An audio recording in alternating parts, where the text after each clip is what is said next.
think it's going now.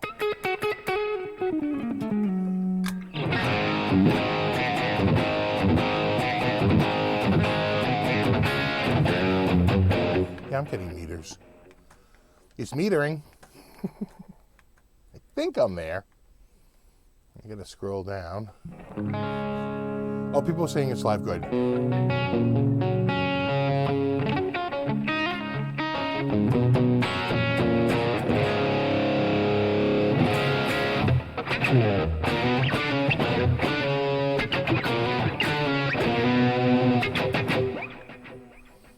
What's up?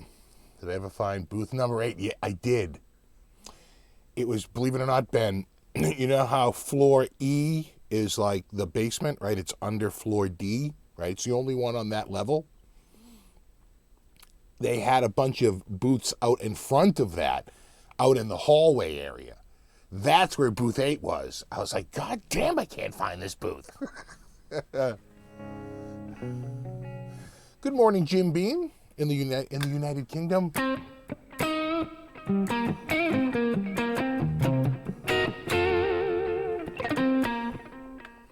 Yeah, let me just lay. I'll probably break it right now, but let's just, for the hell of it, let's just see what happens. Whoa, what? 2 angles, huh?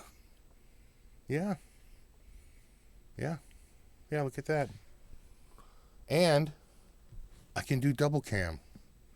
God damn, I'm good. You see, you think I'm slacking, but I'm not. Maybe a little. What's up, Gary? In Oregon? What's up, Dale? What's up, Gary from Glasgow? Jim? Tony? Tony, what's up, buddy? Justin? Bobby? Frank? JT? Did I play a Sir? I don't think I did play a Sir when I was there. You know, their booth is always kind of busy. I always feel like I'm, like, barging in. Yeah, thanks, Wolverine. Little multi-angle production, you know. Yeah, apparently, and, you know, it's shocking, you can plug more than one camera in.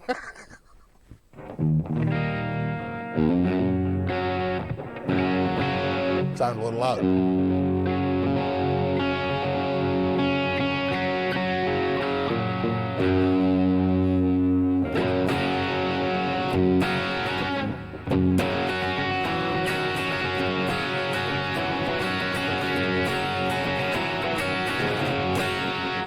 Hey, Robert Baker. Hey, Baker, check this out. You ready? Watch this. You ready? I don't know if you're ready. I have some doubts as to your readiness. Watch this. Oh, snap. Yeah, that's right. That's multi-angle, brah. Multi-angle. Multi-angle. Multi. And, believe it or not, even works on the back. Although, admittedly, that's pretty dark. Anyway. Yeah, check that out. Swing. They say, how much more flame could that top be? And the answer is none. None more flame. All right, back to the main cam. Peter says, thanks for the NAMM videos this week. Good stuff. You know what? I just went around to a whole bunch of booths and shot them, and I'm just throwing up a video a day. I think scheduled for tomorrow, spoiler alert, tomorrow's video is Morgan amps. And I think Monday is Ibanez. And get your popcorn ready, because Ibanez had, apparently, I told him, I said, just cover the new stuff. He said, okay. It was like 35 minutes. And new for this series, and new for this series. I was like, oh my God, Ibanez. I go to Morgan. He's like, yeah, we have 1 new amp. I go to Ibanez. They're like, we have 40 new guitars. I was like, oh my God. He was rushing around, and we just, so many new things from Ibanez. Hey, what's up, Mike? Hey, Mike, you're in the Morgan video tomorrow, bud. Caught a little footage of you playing through it, and it's close mic'd, so it actually sounds pretty kick-ass. I just put the mic right in front of the amp speaker, you know, right up to the grill.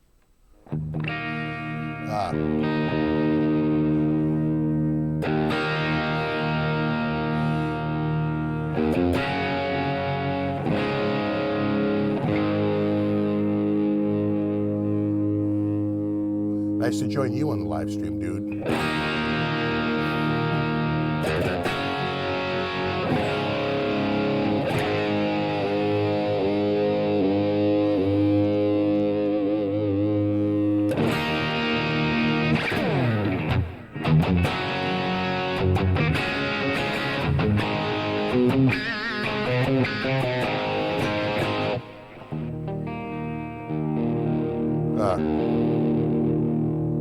I hate it when guitars are out of tune. That's pretty good. My phone's beeping.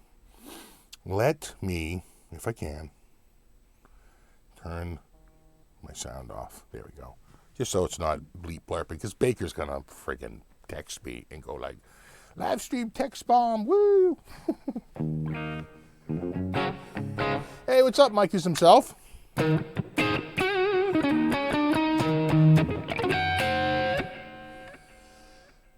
Hey, what's up, Vix from the Cape? You the man, welcome back, thanks, buddy. It's good to be back. The last we left, so it was a little grim. Things are slightly better, but, you know, unfortunately for people who are asking, my mother-in-law did pass away at the beginning of the month. And so that was rough. It was right, you know, the funeral was literally 2 days before NAMM. So, you know, I was kind of a zombie the first day at NAMM, and a lot of people I met, I was just like, you could tell I wasn't really ready to be there yet. By day 2 I was, and then I was back pretty quickly. So, you know, it is what it is.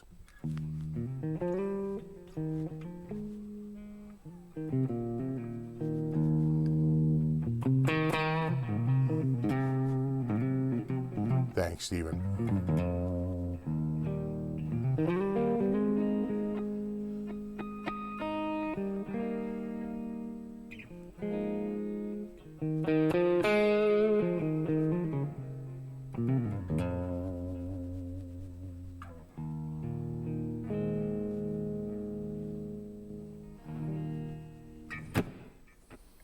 Thanks, guys. Thanks, guys. I really appreciate that.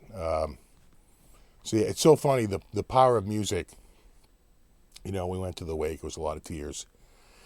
Went to the funeral, and, you know, and people, you know, had seemed to get themselves collected together, but at the start of the memorial service, my father-in-law wanted to play a Johnny Cash ballad, and let me just tell you, that ripped the room apart.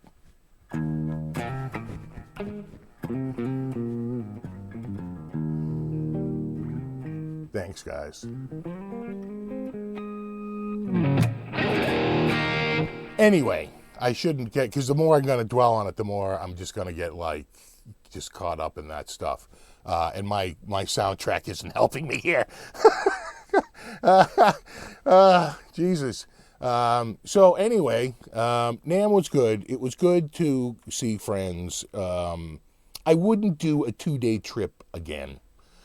It's too much time in the air for too little time on the ground. And even though I got in the building both days at around 7:30 in the morning, you know, to be able to shoot video, it still wasn't enough time. I really wished that I had at least one more day, because I got to the Gibson booth, but I didn't get to see, you know, my buddy from Gibson there, you know, other than Phil X, who did an amazing freaking show there.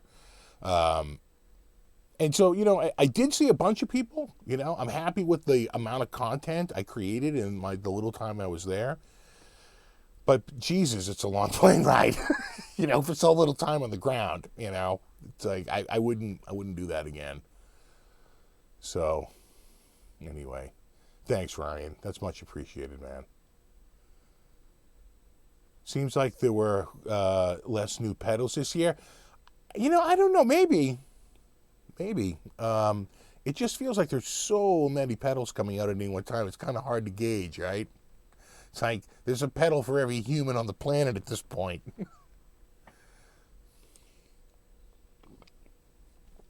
Oh, thanks, James.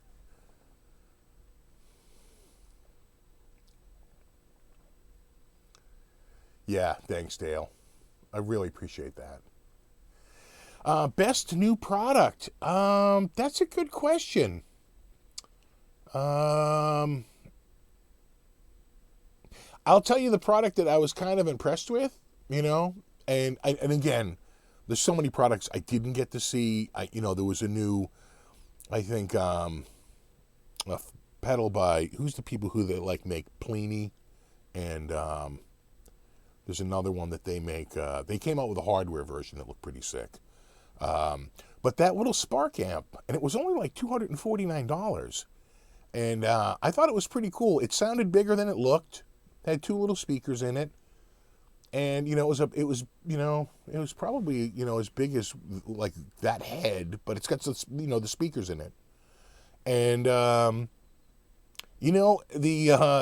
the guy just played like a couple of chords. Now I'm sure this is a demo he's done a bunch of times, but I have to say the demo track wasn't shit. And that's about all you can hope for, right? Because those things that usually do that analysis, it usually sort of spits out. Yeah, Neural DSP, thank you.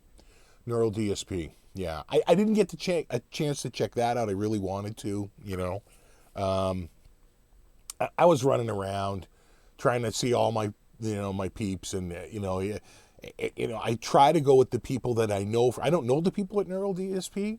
So I'm going to like see everyone and saying, I'm here, let's do a video booth, run through like really quickly. And then I'm moving on to the next one. And I sort of did that for both days as much as I could. One downside to day 2 was I got to the friggin' NAMM show early at like 7:30 in the morning. And I don't take my full rig out because I don't want to walk around with it. I had a rig that had like a little monopod with a little foot on it, right? A little tripod foot, so it could stand up on its own on a solid surface, no problem. And then it went up, and that screwed into a little crossbar. And that crossbar had my camera, my nice, Lumix camera that I could zoom in. And then on the other side, I had my GoPro, which was just a constant wide shot. And in fact, it was so wide, it will pull in the nose of that friggin' other camera once in a while. It was annoying. I have to like tweak that a little bit just so it's looking past the camera at all times. And anyway, I got there and I was like, I'm not going to carry that big rig around. This is day 2. Day 1, I had the whole rig, shot all the videos, whatever. Day 2, I'm there back with the same rig. And that microphone with that Tascam recorder on the bottom, I thought that it did a great job. So I was like, okay, day 2, I'm going to, do the same rig again. Why not, right? It's basically one of these, right? Like a microphone like that, right? With the little ass end recorder on it, nice and tight. You have to get right up on it to get sound. It's awesome. And I don't take my rig out. I get to the Vola booth because they had a little back room area, and they said, if you want to, you can leave your backpack here. And I was like, oh, that's great, because, no one's walking out of there anyway, but it felt good. I mean, no one's going to take my backpack before they take a friggin' $3,000, $5,000 guitar. So I felt pretty safe to know it. People would look over my backpack, but I took out my GoPro, and I went walking down into the real back hall, the noisiest part of the whole room, and I wanted to shoot down there because it's almost impossible to shoot during the day. And who was down in the corner? Henning. So Henning's like, come on in on this video. Let's do this together. And we did like Strandberg, Ormsby, and Sully or Sully guitars all in a row right there. And then they were like, it's like about 20 minutes before the show's going to open. Right? That took a couple hours. And so I got there at 7:30. Now it's like 9:30. And we had a lot of fun and shot a lot of video. And I got out of there and went up to the Vola booth. And more and more people again. It's getting louder and louder, right? As it's getting closer, people are tuning drums and there's all this craziness going on.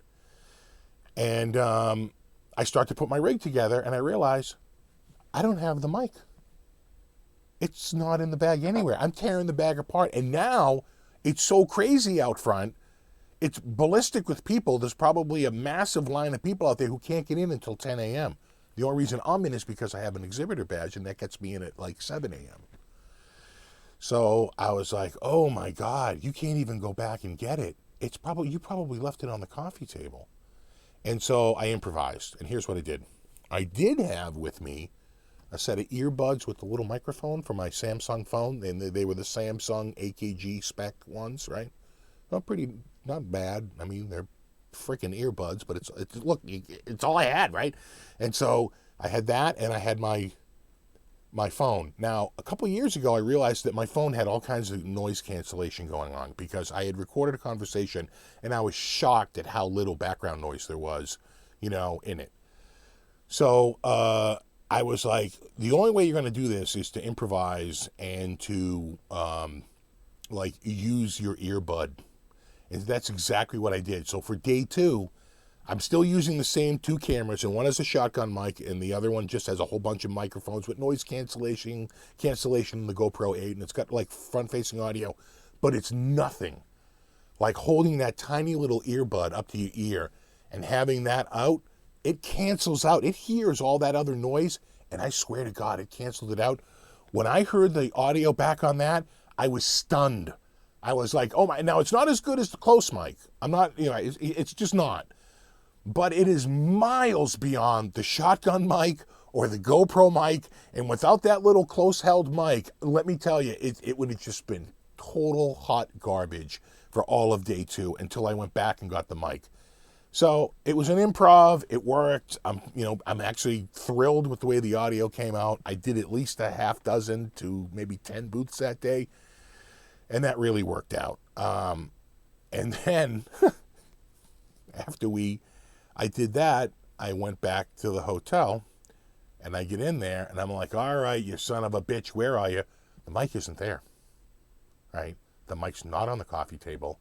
The mic's not on the counter, right? Because it has like a little kitchenette in the room I'm in, right? And I'm like, holy shit, where is this microphone? And I'm starting to like panic because all of day 1's audio is strapped to the ass end of that mic. And as I left the place, I ran into Lee Anderton the night before as I was leaving. And he was complaining that they were using this wireless mic system. And although that used to work in years past, now everyone uses them. They were getting cross-talk. It was all kinds of interference.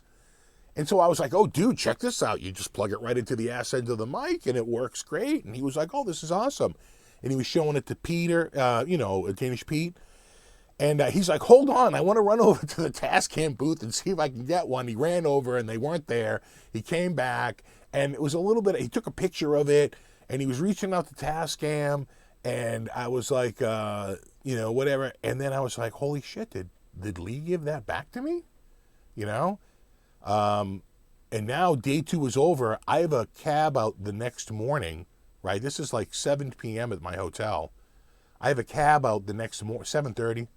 I have a cab out the next morning at, not a cab, but an Uber at 4 a.m. to go to the airport. I have a 6 a.m. flight. So I'm like, And so I just start tearing the room apart, like pretty methodically.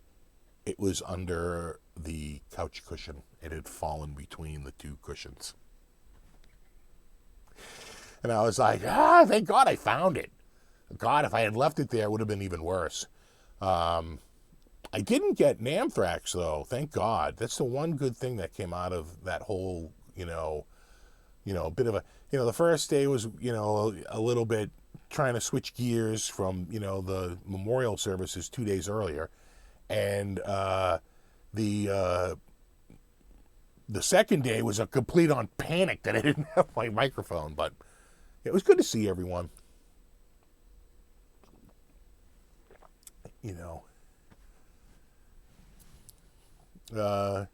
Love that Acacia Booth video. I love the Acacia Booth video too. That was pretty, I'm always interested to see what they have out. They do that.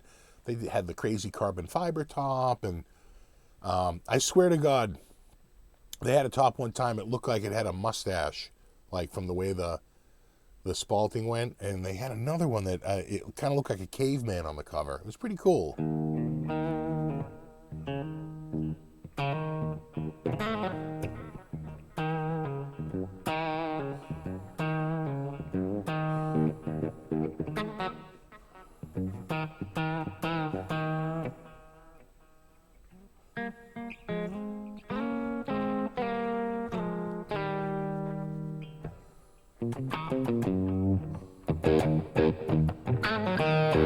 Oh, sorry to hear that, Mike. Mike says he's a little bedridden. I hate... See if I get the single coil. I think that's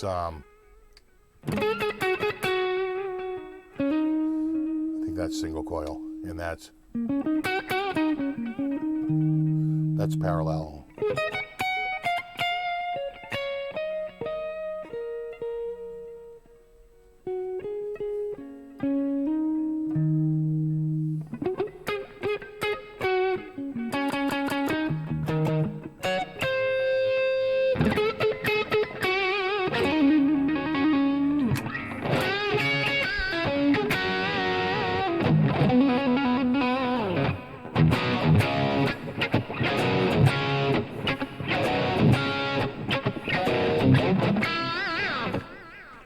I love that tune. I love Vice playing on that. And what's so great about that is that that was all with the volume knob and the buttons. Hold on. Why aren't we taking advantage of scene 2? That's with all that. With the volume knob and the buttons. Look at that. God damn, I'm good. One of my favorite guitars. Not Bobby's, though. He and I are split. He likes the Ibanez better. He's a big Ibby fan. But he'd be the first to say, when he picks this up, it just, you know, it's got a quality. Oh, Pete, man, so sorry to hear that, buddy. Really, I literally know what you're going through.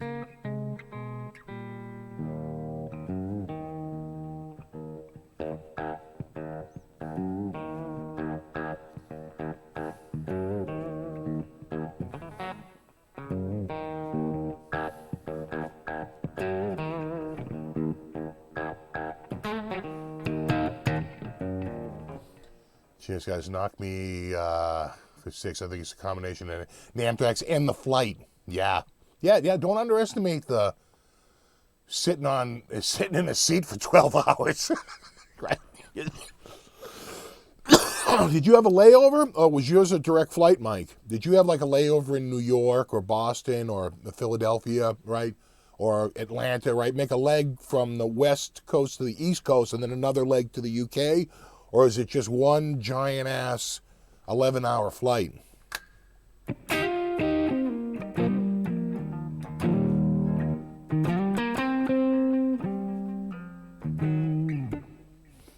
You know.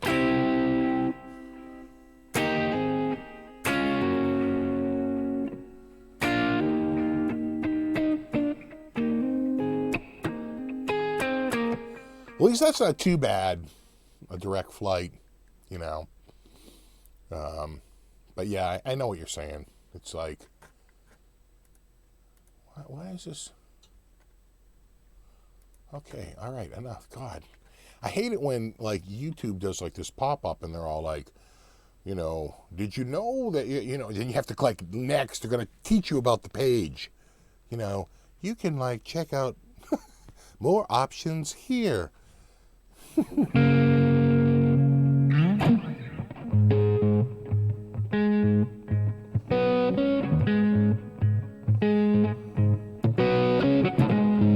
It's in the blues. All right. If in the blues is in the house, don't we kind of have to play a blues riff? Let me think.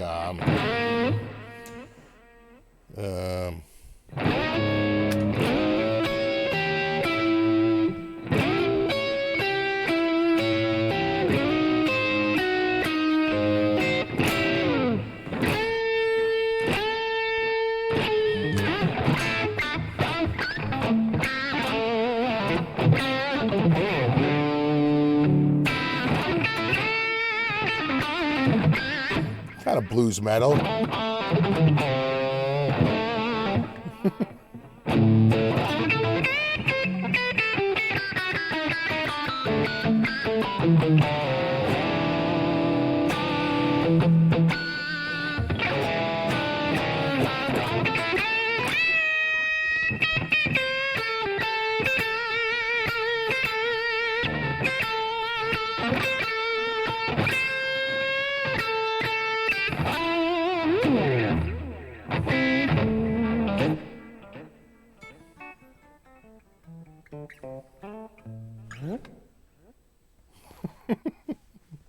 Nobody leaves this place without playing a blues. No one's getting out of here without a blues. Right, metal blues is my favorite.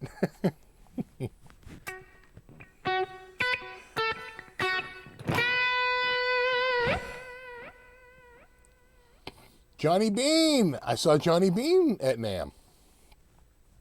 Right out, I want to say, if memory serves, I probably out in front of the Gibson booth. It might have been right after Phil X performed, if I remember correctly, on Friday. I think we were up on the third floor, or at least the second. I think it was the third. And Gibson had an amazing friggin' booth. And I think, what's his name was out there too, right? Carl Golden and Robert Baker. What's up, Mr. Jam and Jerry?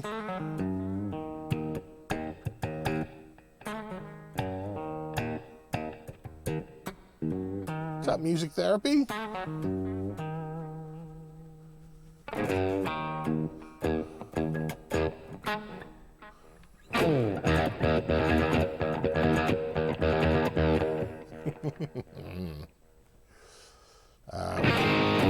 I've been listening to a lot of Ronnie James Dio.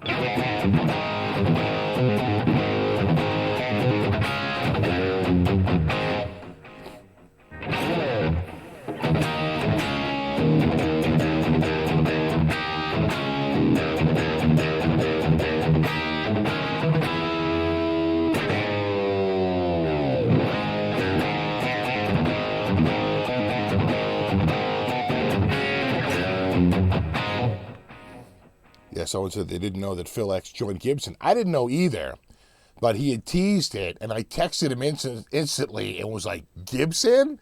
And he wrote back, hell yeah, baby. I was like, oh, damn.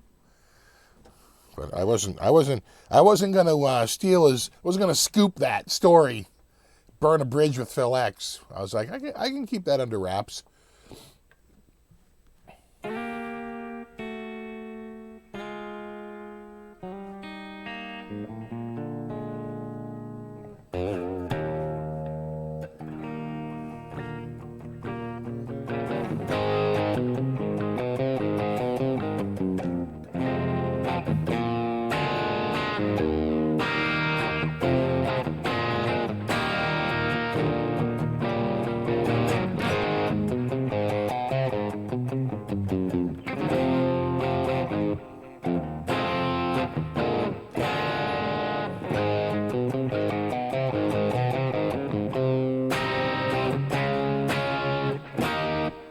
I forget it down.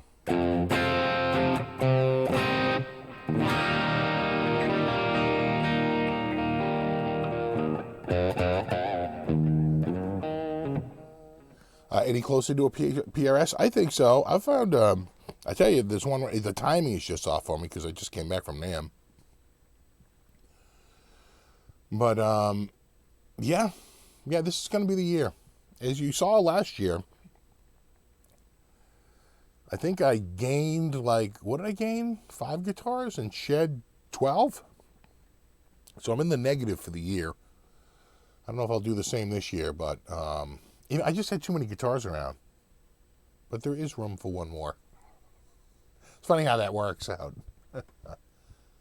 Was Jay Leonard Jay there? I think he was, but I don't think I ran into Jay. I'm trying to remember if I ran into Jay at any point. I don't know. I don't recall.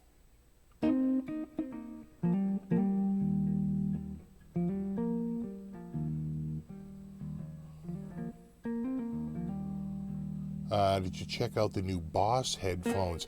I did not. Okay, I'll tell you the boots that I super regret not having enough time to stop by. Or when I did, like I did stop by Boss, but they had some show going on and the booth was packed, right? It's like, couldn't get near it. And so that's when if you're trying to record, that's when you leave and you come back and you find it quiet. But I never had another time to go back.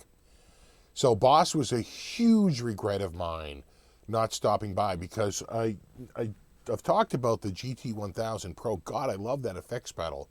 And I love my Waza, my Katana amp, and I wanted to go by and look at the new Katana 2s, and I wanted to look at the new Waza headphones, and I just ran out of time. It was a huge regret not making it there. The other place I wanted to go was Lewitt Mike's. I really, and Hosa, for Christ's sakes, Hosa. It's like I didn't get a chance to see them. And, it was just, I wouldn't do 2 days again. It's just not enough time.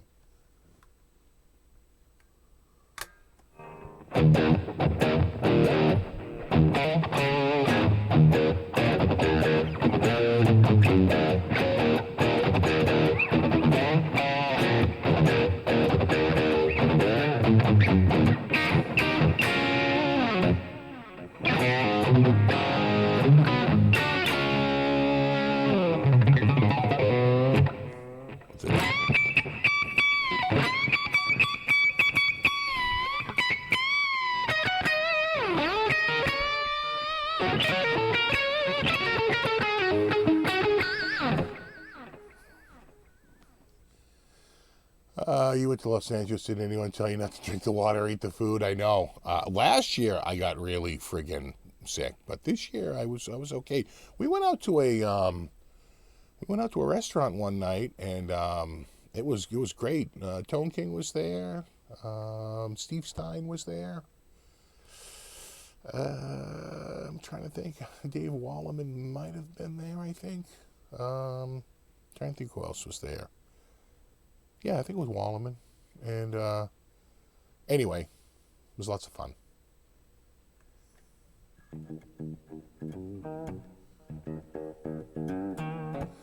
Did Eggnator release anything? I was in the booth, but I didn't see the Eggnator dude. I did see. Hold on. I did see Dave Friedman, and I did see Sammy Bowler, and I did see Joe Morgan, and Brian Wampler was there, but I didn't see, I forget his, something Eggnator. Dean, what is it? I forget. Greg Eggnator? The Greginator? I don't know. Bruce Eggnator? I think it's Bruce.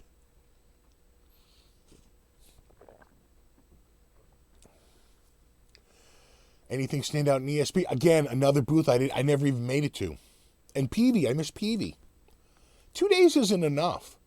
I walked 10.3 miles on day 1 and 11 miles on day 2 of walking. And I took an Uber over. And I got a ride back, okay? So, it's a lot of walking. I'm just saying. I wanted to give a special shout out to, I don't think he wants me to give his full name, but to John, who was a fan and who met me there and wanted to go to lunch. And I said, sure, let's go to lunch. And we went out with Hunter from Agu Fish. And Hunter went on, he wanted a panini. And we were at the Viking sausage truck, which has they're actually really complex. There's a lot of toppings it's really actually pretty damn good. And I thought we were getting lunch. What I didn't know was he was buying me lunch. And so, super props, because it is not cheap to eat there. All right? Lunch for two with the most basic of items is $40. So I really appreciated that. It came out. I thought we were just going together. And he was like, no, I got it covered. And, But the dude's name was John. I don't think he wants me to give out his last name, but he's awesome. And I really appreciate that.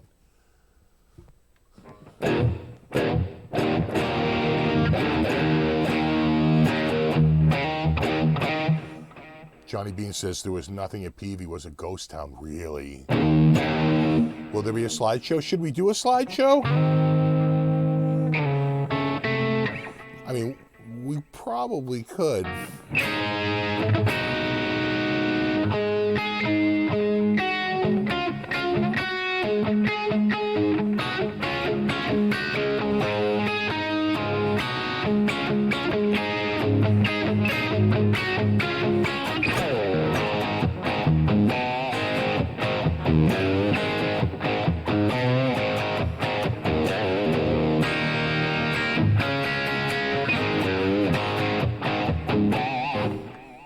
All right.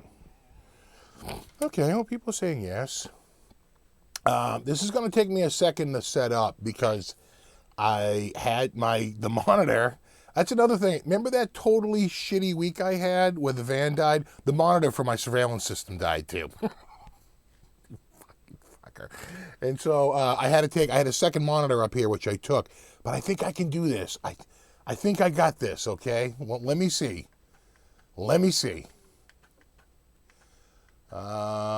Hey, what's up, Ken from Saugus? All right, let me see. Well, what can I do?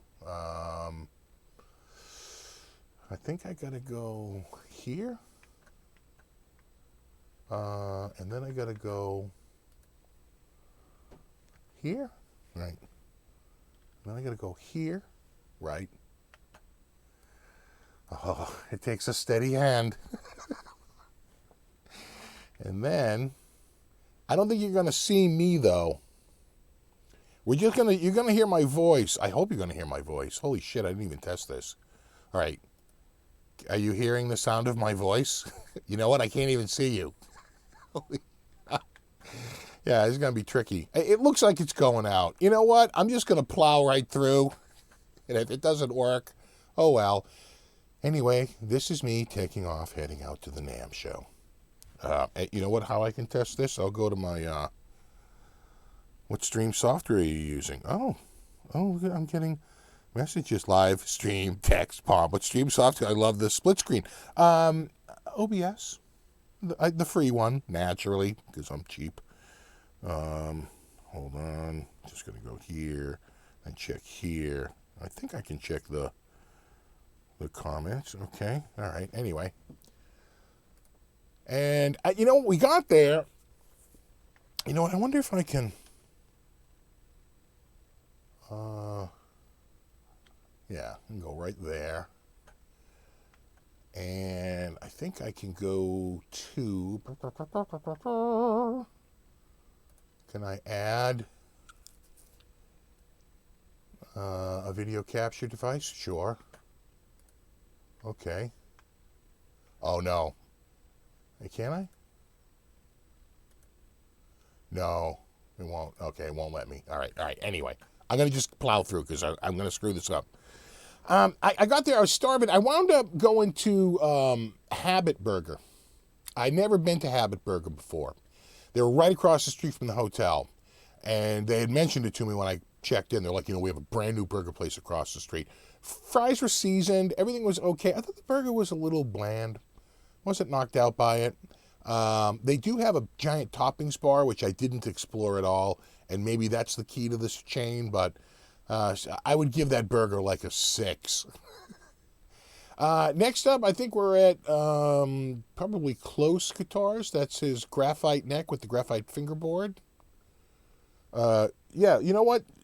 Robert Baker texts me if this isn't working. He'll text me anyway, that bastard. Next up is the Close headstock. Again, you can see the carbon fiber. That's Hunter trying to figure out what the hell he's looking at right here. He's like, what am I looking at? The pyramids are upside down. The whole body's been cut out. What the hell is this thing? Baffled. Completely baffled. Oh, there's Rabia. I love that dude. He's just like, is there a nicer guy on the planet than friggin' Rabia? That's Anthony Stauffer. I don't know if you know that dude. He had a channel called Stevie Snacks. Now it's called Texas Blues Alley. He can play Stevie Ray Vaughan, just amazingly well. and he's really made a whole series of lessons teaching you how to use the technique of Stevie Ray Vaughan in your playing. And he's a good guy. I saw him at the hotel. That's the Spark. Top of the old Spark. Top of the Spark to you. There's the Spark. And I tell you, I was impressed with that. Yeah, there's another picture of it. All right, the Rocker V. Whatever it is, it's not an orange, even though it looks like, was that a peach? Maybe it's supposed to be an orange. Maybe it's peach. That's funny. That's Ben Eller with a photo bomb by Robert Baker. I believe, judging by that headstock and the headstock of the guitar I'm currently wearing, I'm going to say that that's a We're in the Vola booth. That's the new Vi. I was in the Synergy booth. And that's the new Vi module for Synergy. This is when we went out to dinner. There's Phil McKnight. And we probably ordered enough food, they just sent out a tower of cotton candy. And Jack, I don't know if you know this guy, Jack here. He's an amazing guitar player. Is it Fleegler? I forget now. Oh, God, I don't even want to mispronounce it. Jack, that's he's an amazing guitar player. He does a lot of game metal videos. Am I getting a text bomb? Yeah, okay, Baker saying, yep, it's good. Okay, good.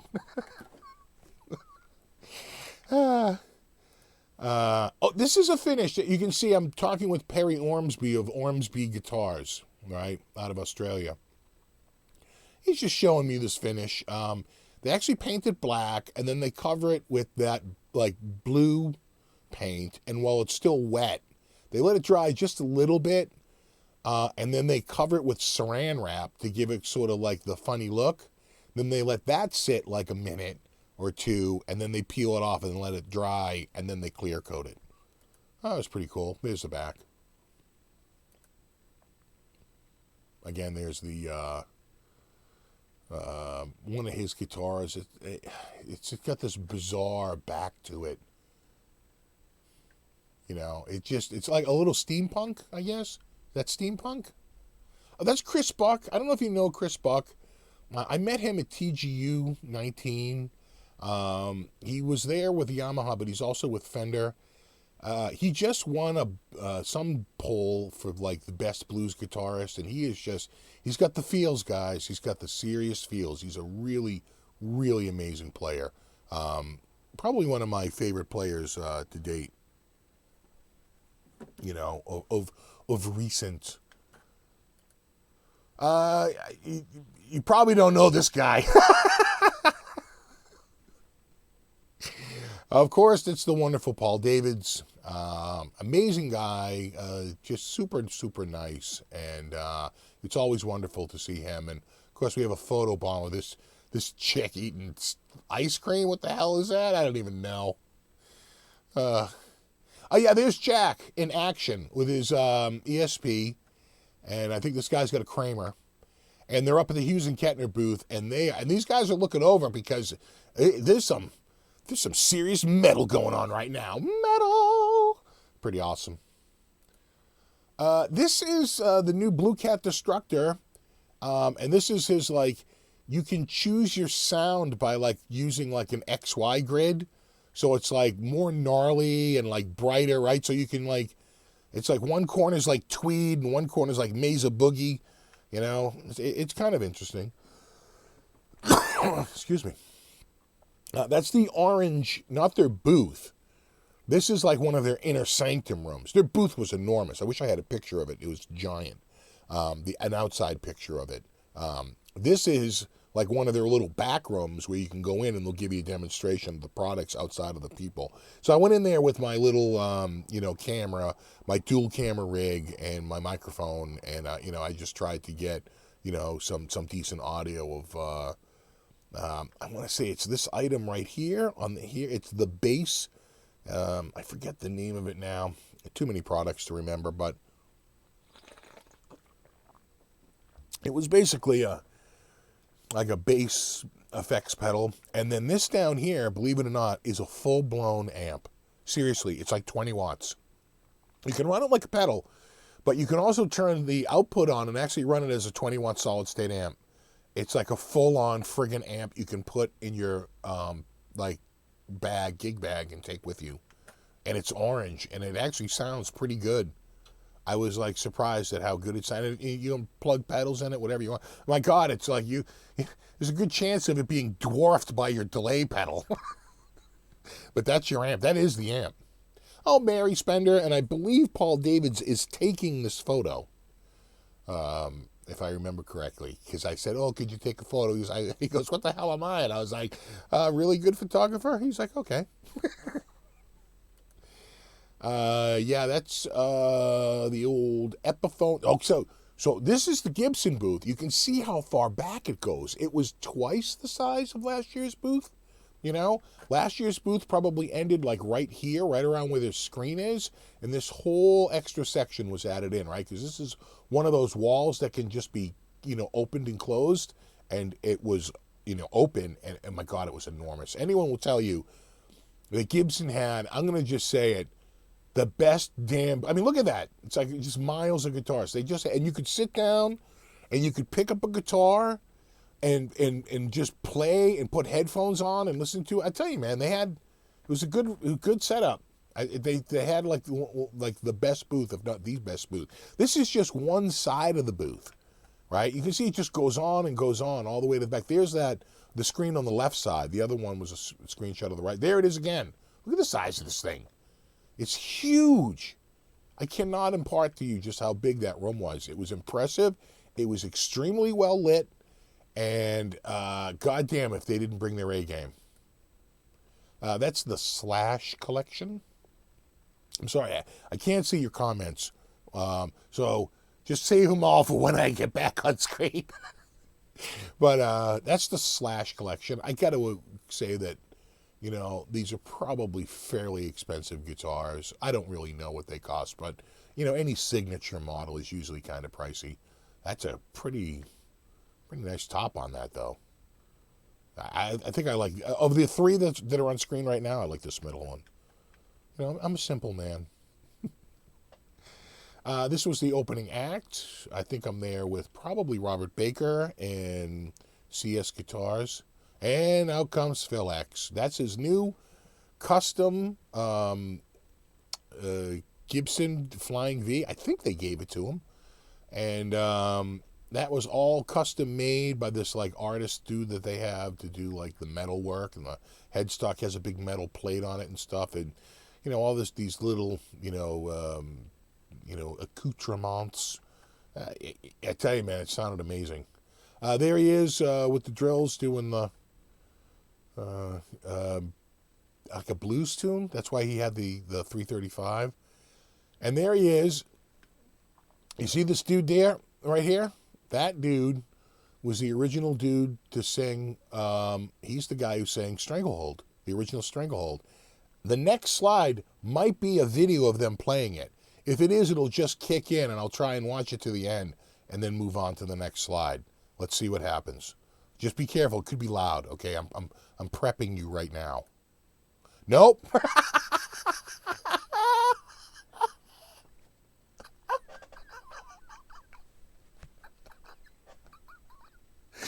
Holy shit. Or not. Oh, that's Shiny Guitar Skeptic. Holy shit. Oh my God. You prep yourself. There's me, Carl Golden, and Robert Baker. I'm cracked. This might be it.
I guess that was it. And that concludes. Good way to go out.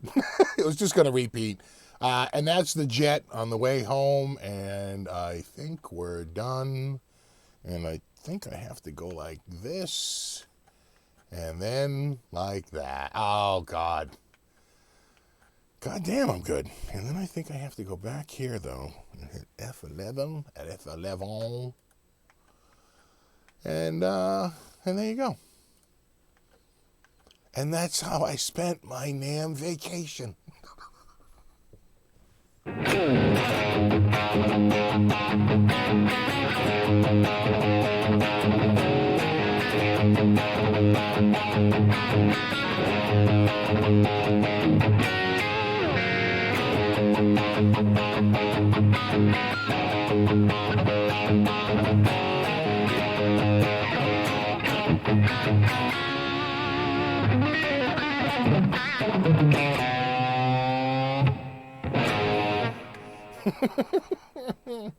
And scene.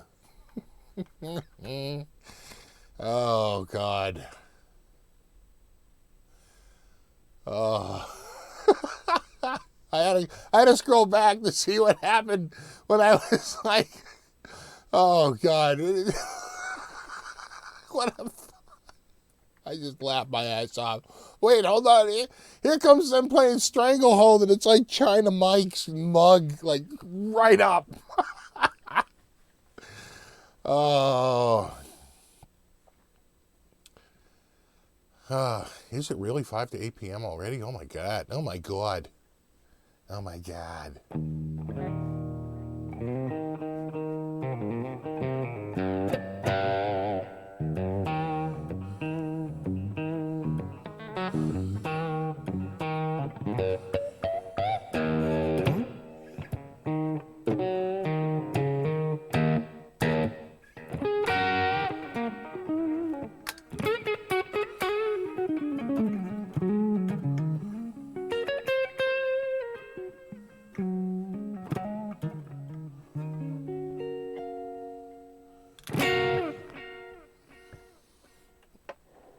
Anywho, yeah, that hour flew by, right? God.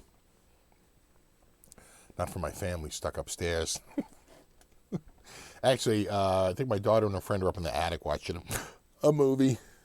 And my son and my wife went out shopping.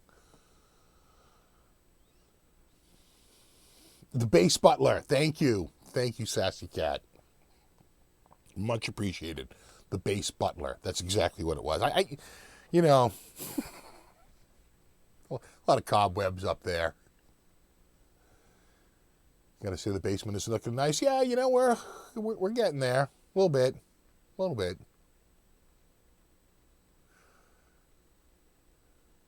Did you see Rick Beato's video on string gauge? I did. It was eye-opening. I thought you would think there'd be more tone with the thicker strings, but it almost sounded like they were a little more muted, right? You know what I'm saying? Because they were so tight like a tiger. I felt like, believe it or not, as they got thinner, they actually sounded better. As crazy as that is. What's up, Sam? I'm good. How are you? Yeah, who was Aerosmith? Yeah, I saw that Aerosmith thing. So the thing about Aerosmith, and again, because I want to say that the court case was in Plymouth, Mass., right? So it's a local story. And basically, I thought it came out that I think he broke his ankle, right? And they were just basically saying that, is he even recovered? Because it's hard to recover from an injury when you're like 70 years old, and that's what he is. And then I had heard that there were substance abuse problems. That wasn't in the newspaper story. They basically said there was an ankle injury and that he was recovering from that. And I don't even think, maybe they didn't want him to even audition. I don't know. You know, I can't be caught up in the drama. I just have so little time for any of that drama. They're all doing fine. They're all doing just fine. What's up, Craig? Doing well. Hope you're doing well. My mother believes that guitars are the work of the devil. Well, she's probably right, and we thank him for that.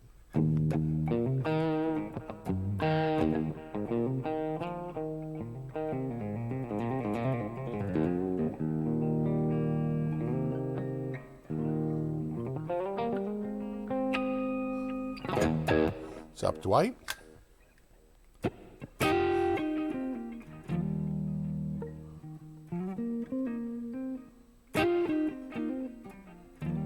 Yeah, they were basically saying that it was health issues, and they just didn't think he was up to it. And was it that they denied him an opportunity to audition? I'm not even really sure.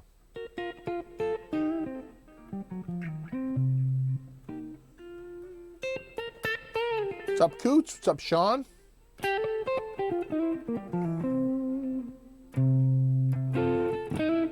Speaking of drama, what the heck is the Rob Chapman thing about? I don't even know. I didn't follow any of that. While that was all going on, my mother-in-law was, slowly dying. Well, not really slowly, just dying from stomach cancer. And that type of video I wouldn't even click on anyway. It's like, I'm just so past any of that YouTube drama crap. So, didn't watch it, don't know. He's just a friend. Really, it was Rabia who I saw. And I went up and shot it. And, people are demanding I take it down. It's like, I'm not taking that down. There's nothing wrong with the video other than it has someone in it that you don't like. Sorry. But, I don't know about any of that stuff. I don't care to know about it. I just, it's all business to me. So I just plowed ahead, just did my stuff. But quite frankly, I was shocked at the response. I had no idea about any of that stuff. And, and people were like, you should, no, you don't understand, and I'm like, I don't care to understand. I'm good. I'm good. You talk amongst yourselves. Everyone, but I'm not doing it. That's just so not anything that even remotely interests me. That's not entertainment to me. It's like, and the other thing, just one last thing, and I'm not going to mention another thing about it. The only other thing is just remember, every video is designed to get eyeballs, period, end of story. That's all it's there for. It's not there to make the world better. It's not there to do anything. The only thing that every YouTuber is there for is to get eyeballs, right? Is to bring in clicks. That's it. That's the sole objective. So when you view it that way, then all those sort of takedown stuff, I just view it with a grain of salt.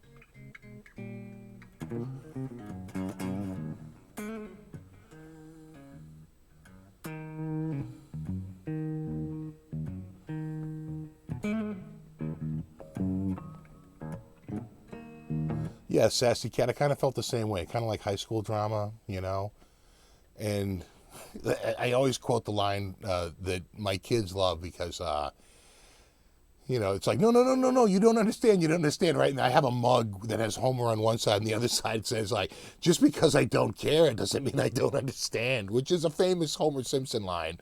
And my kids are like, boy, that is you in a nutshell.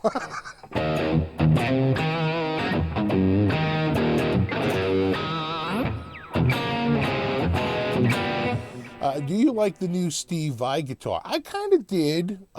There's a lot of scuttlebutt out there that it's a chick's guitar, right?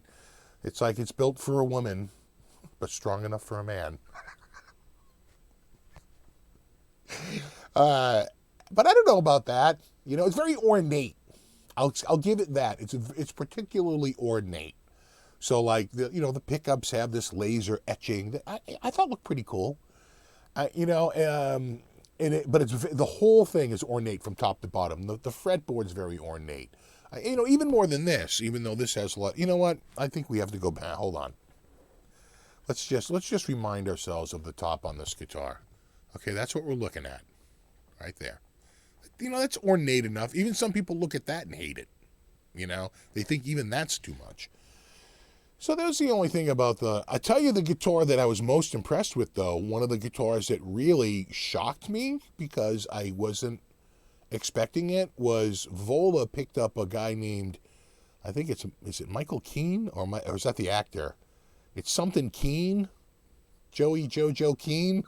I don't even know. Again, I'm an old man. I don't follow these things. But he has this guy Keane, and they're calling it the mean green Keane machine. Right? And that's in a bright green, but they had another one. If you watch that Vola video in purple, that was like a neck through. God, I love the neck on that. Oh my God. As soon as I picked it up, I said, oh my God, the neck on this is friggin' amazing. And he's like, yeah, he goes, believe it or not, most of our stuff is R3. That's R2. I'm going, oh, I can feel it. I can feel that slimmer side to side, the R2 nut. God, I really love this guitar. And I kept going back to that one. There was something about that, not the green one. I just didn't care for the look of the green one. I would hope that they would make a Keen machine, but just without maybe the EMGs. Just put in like these. These are the Arcane pickups. I really like these. But even if they stuck with that, I would like it, I just thought that the neck on it was just so impressive. I was like, damn. The PA teardrops look like a feminine product design, right? Jesus. Poor Ibanez, I think they sold out, though, so maybe not, maybe not that. Hold on. I hope I didn't just kill my mic right there. My foot is getting caught up in a little bit of... My foot's getting caught up in a little bit of drama. Is it Joey Keen? The Keen Machines? My apologies. Yeah. So bad. This is a Blaze. Someone said, what model do you got there? This is called the Blaze. Now, they make two models called the Blaze and the Blaze X. All right? They're not the same. The Blaze, this is made in the USA Custom Shop. It's real heavy and beefy and, all that neck through and all the stuff. The Blaze X is like an arched ash top. And it's also a set neck, but it's not neck through, it's a set neck.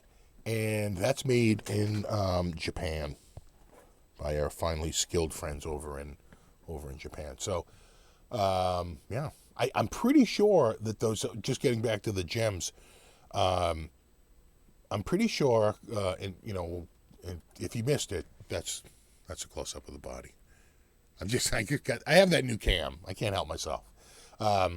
Just getting back to not the gems, but the Pias. They were beautiful in person. I will say that. I just don't know if it's a style for me. I don't know if if that really, I was really speaking to me, I will say, though, they did look impressive. That green one in person really did look good. It did look good in person. And the neck looked amazing. Those inlays. But again, I just think it's just a little too ornate for my liking. Just a smidge. The pedals in the Pia headstock look like a tiny little mustache. Okay, so who knows that reference? With their tiny little mustache.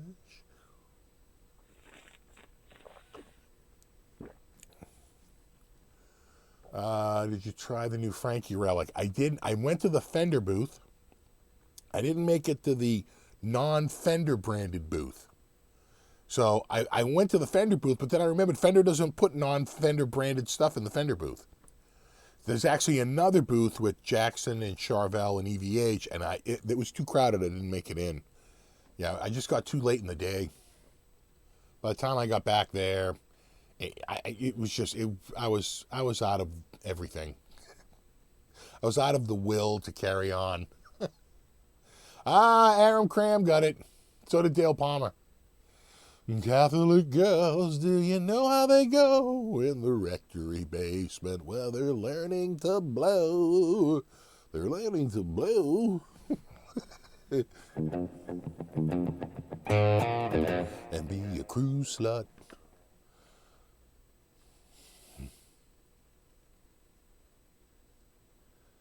What's your first axe of 2020? I don't know yet. Do I have a new axe for 2020 yet? Trying to think. I don't think so. Nothing yet. Oh my God, we're 25 days in and I don't have a new guitar?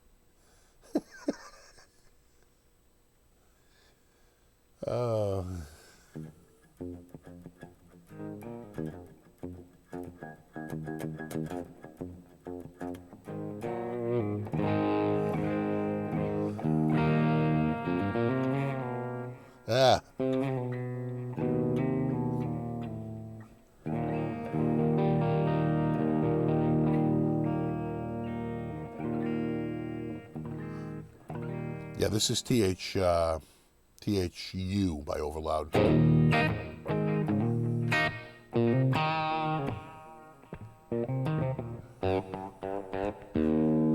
I know, right? In the blues?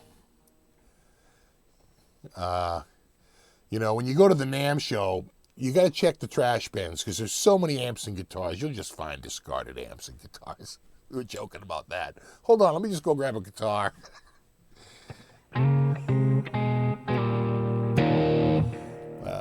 Hold on, I went by really quickly. Did you get to try the Kiesel HC? I didn't get to try really anything in the Kiesel booth. When you get there in the morning, Kiesel really doesn't want you in the booth before they open. You know, they kind of... I don't think they're cool about that. And usually Jeff's in there running around and doing stuff, and it's like he doesn't want to be, you know, bothered by anyone.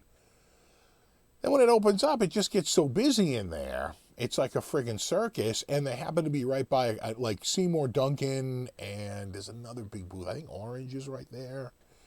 And you know who else is right there is Framus, right? So it's kind of a busy area.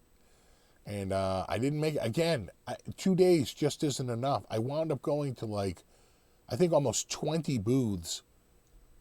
And I still, you know, there were 1,000 booths. So it's like, it's hard. It's just not, you know, just not just in any way possible, and in 2 days to cover it. Let me just check here. Jeff is a glorified used car salesman. Well, new car salesman. I don't think they sell used, but. What's the retail on the Blaze? Well, this one's really expensive because it's the USA custom shop. You know, I think list is over $5,000, and I think probably sales around like $400 to $4,500. You know, these are, these I think they'd be the first to tell you. They use to show and to just like say, you know, we're a high end brand, right? We want to be a high end company. They're Japanese ones, which are really, really well made, are far more affordable. Between like say, I want to say like $1,200 to $1,300, maybe as low, maybe like $1,600, somewhere around there. No, I think they were around $1,300, $1,350, $1,400 around there. And again, made in Japan, and that probably goes up to around like $3,000. So, and then that's where the USA line takes over.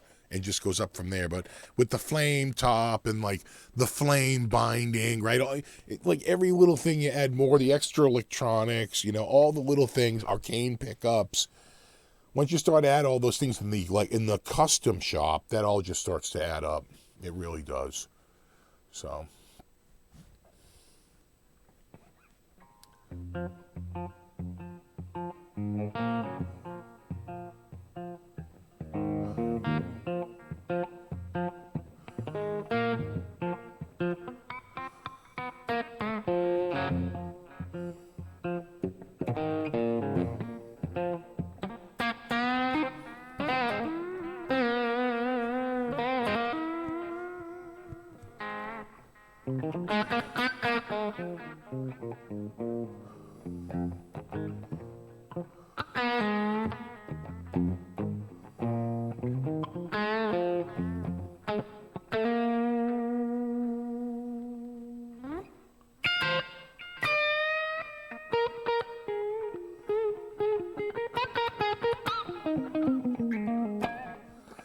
No must-have guitars at NAMM. I would say the closest one that came to like where I was like, wow, like the guitar I wished I could have just walked out the door with would be that purple Vola, that mean gray. I just love the neck on it. It was probably the guitar I played the most there.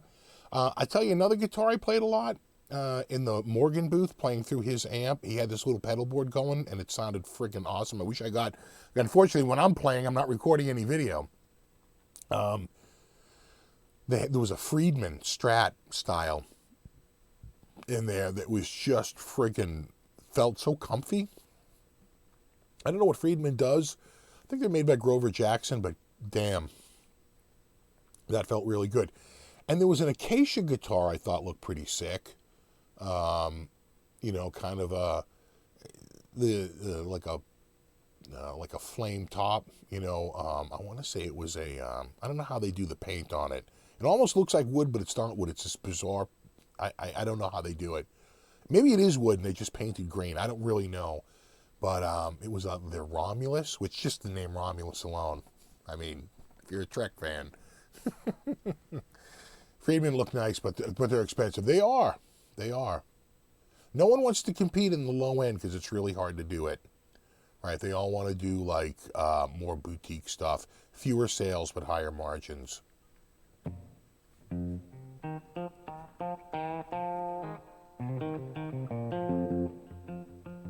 Someone said the PV booth was dead. Viper Pro 100 has been out for some time. Surprised nothing new for 2020. I was kind of surprised too.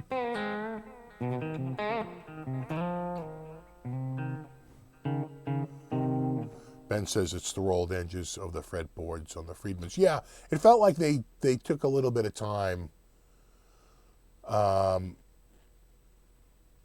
It felt like they took a little time to make it super comfy. You could really, it did feel like broken in. It was a really nice feeling instrument. I mean, I felt at home with it like pretty much right away.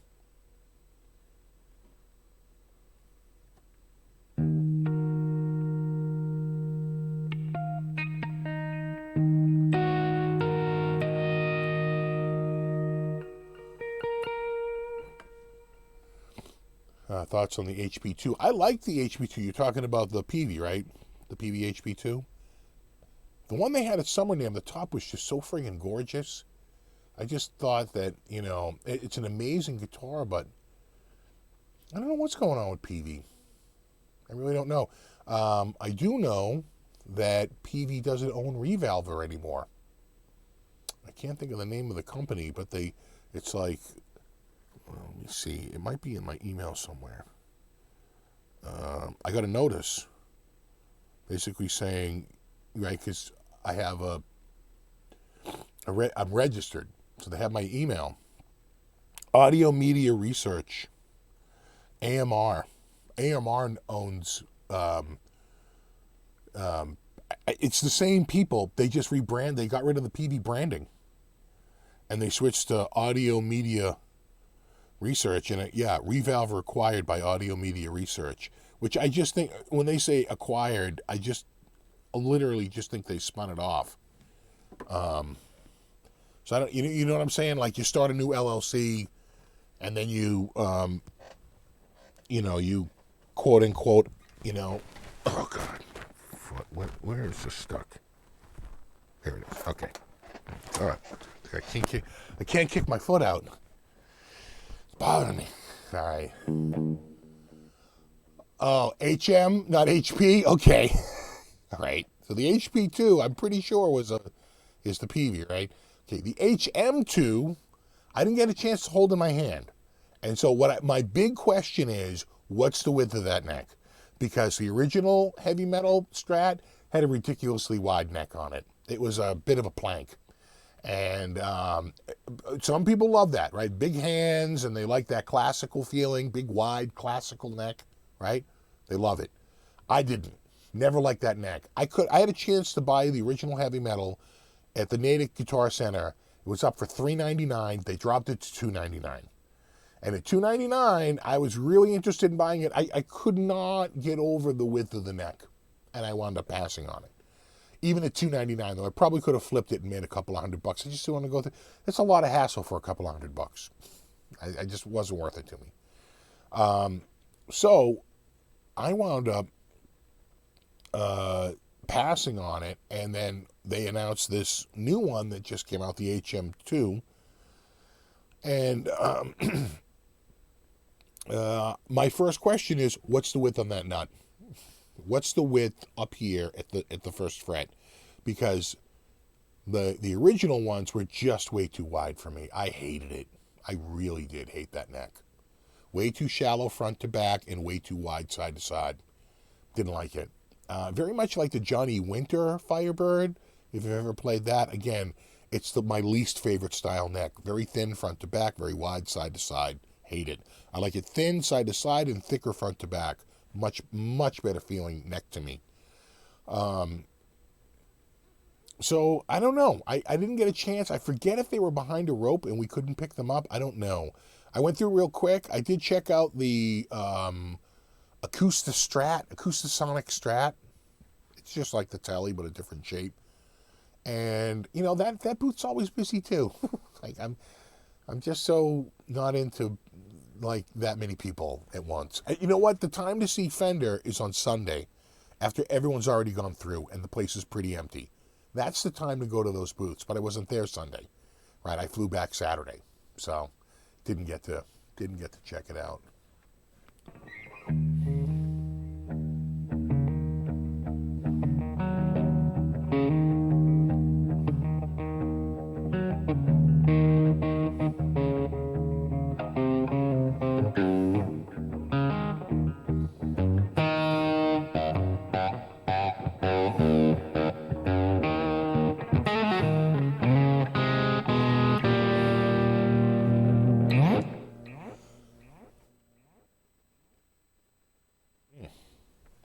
Any coffee left? No. All right. What do we got here? Broadcaster reissue 70th anniversary. Didn't see it. They did have a display that was very mesmerizing of these bunch of strats twirling. I'll have to do at the very end. I'll have to do a sort of a bit of a montage of NAMM.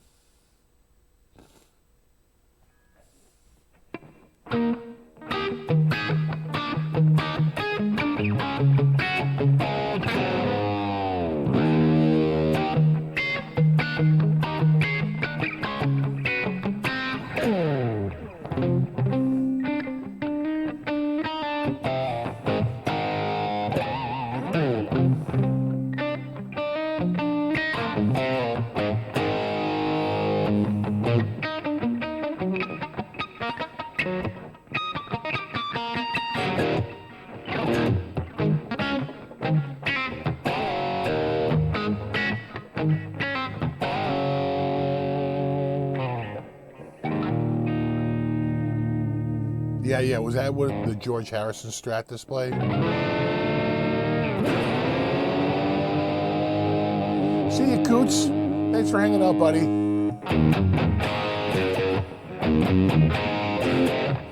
Right, to the 6.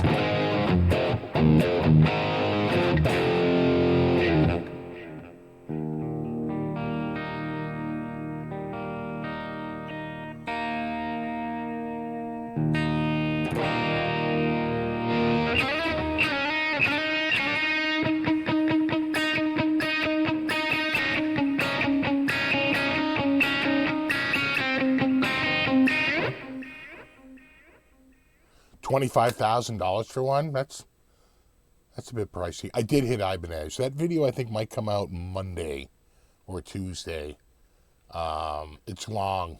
Grab your popcorn because they seem to have 40 new guitars and he covered every one.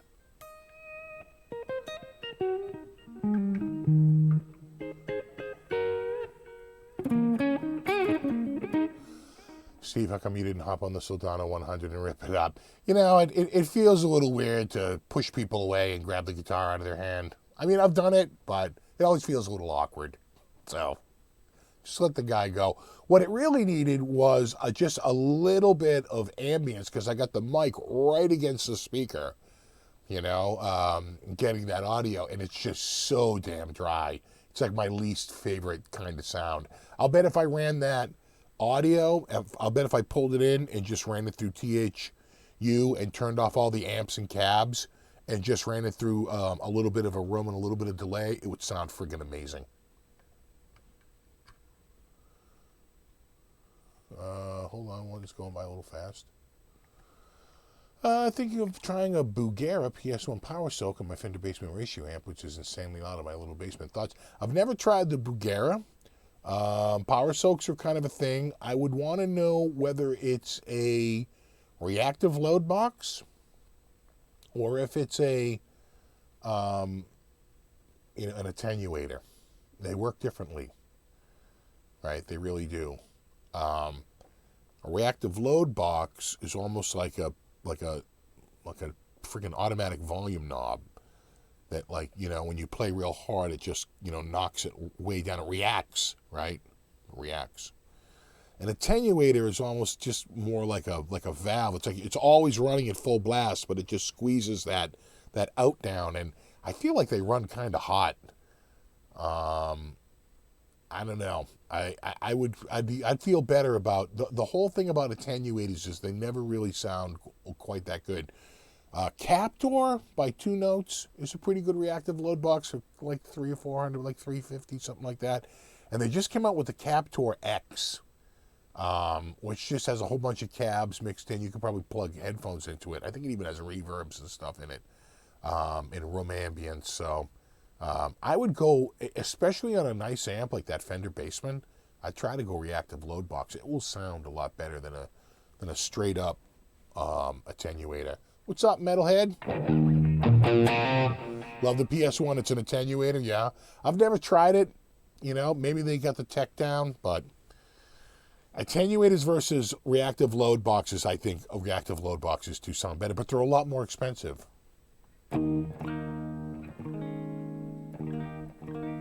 Anyone have an opinion of the new THR versus? I haven't tried them. I haven't even tried one, let alone compare them.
Is your Vola on loan of yours? This one's mine. Wait, hold on. We gotta go to the flame cam. Flame cam. This one's mine. But I gotta tell you that Keen machine was nice. Although I still think I like this a little. This definitely seems to be a little bit. In other words, it's a carved top. I think the Keen machine is a flat top, right? That's a lot more work to do a carved top than a flat top. This has this like crazy, flame binding, nothing like that on this. So this has like a lot of the things that scream. This is an expensive guitar.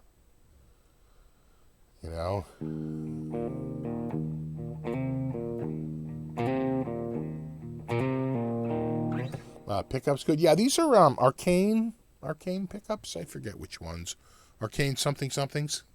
It's part of the something something collection. Yeah, I love them. I think they sound great.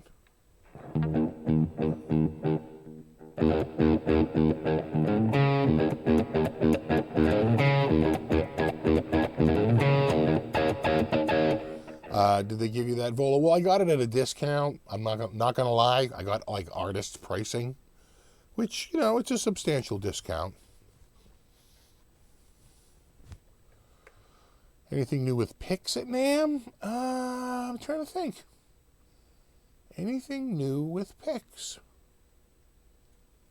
No, nothing I can remember. Nothing that stuck out to me, you know what I'm saying? But again, I didn't get to see, there's so many booths I had to miss because I was running around, I think I went to Orange and Ibanez and, Gibson and Fender. I missed PRS and they had a huge booth. Again, I would never do two pickups. I would never do 2 days again. It's a minimum of 3. Really is. Really, you kind of need 4.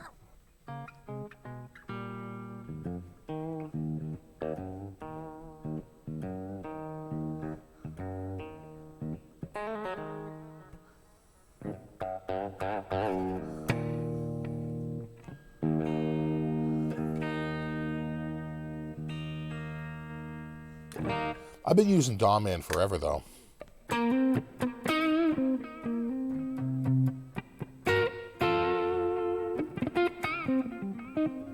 Steve, you need a PRS Silver Sky. You know, I really did like the Silver Sky with the maple fretboard and the black outline birds. I really like that. I think I like that better than the rosewood fingerboard. I would absolutely rock a Silver Sky with the maple fingerboard. I really like the look of it. You know, all other things being equal.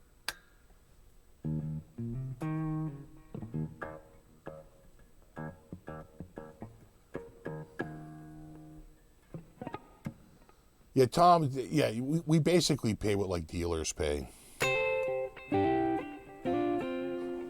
You know?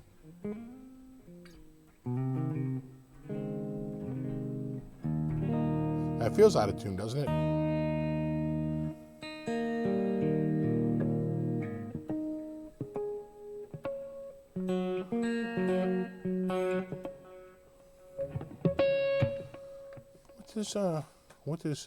What does THU say about the subject? No, nothing? Oh yeah, it says I'm touched. You're a bit on the downs.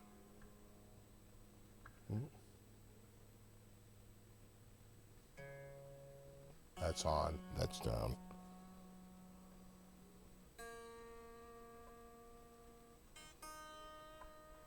Am I gonna have to yeah. Hold on. Son of a bitch. I'm gonna back all these out now. There we go. Get them a little even. We'll back that out. That's way out. Way out, way out. Here's a little reference for you. Here we go. Welcome to the tuning channel. All tuning. Where are you? Oh, come on. Yeah. Oh, what am I doing? There we go. Yeah.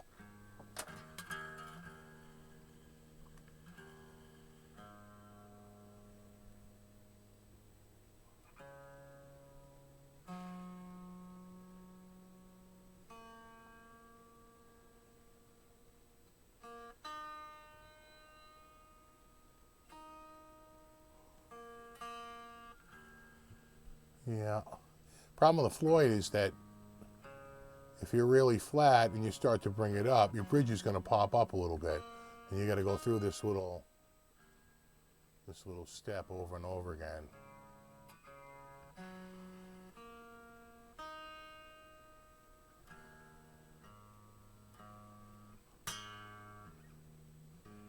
Yeah, that looks pretty good.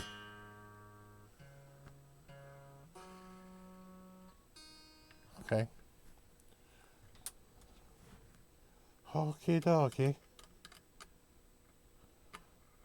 Sometimes when you clamp it back down, though, they go a little sharp. So let's see what happens. That one. And there we go. Oop. I'm gonna lose that. Put that up there. All right, how we doing?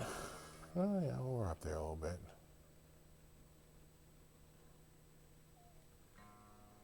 That's on. That's pretty on. That's a little down. Yeah, clamping definitely. There you go. Okay.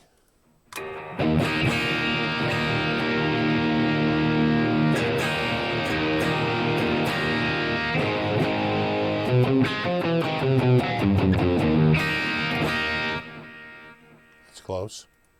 That's pretty good.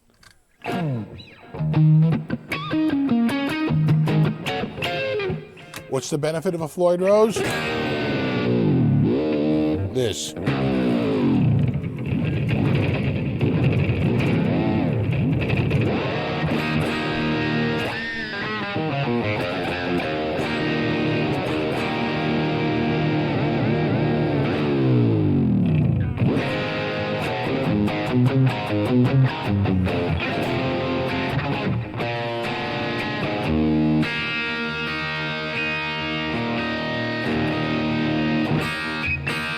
Does sound.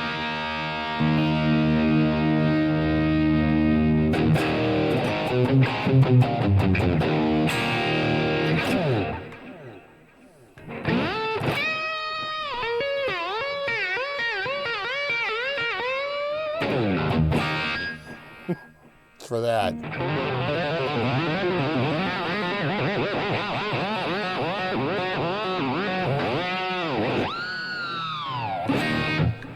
Yeah, the next time you do a blues solo, you got to start out. If I can hit it. Oh, Krellbar. Look at Krellbar with the air.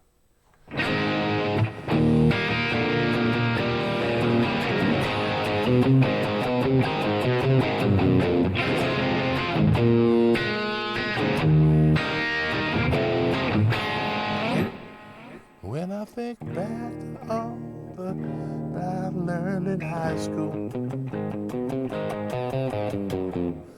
it's a wonder I can think it all. F sharp, B dominant.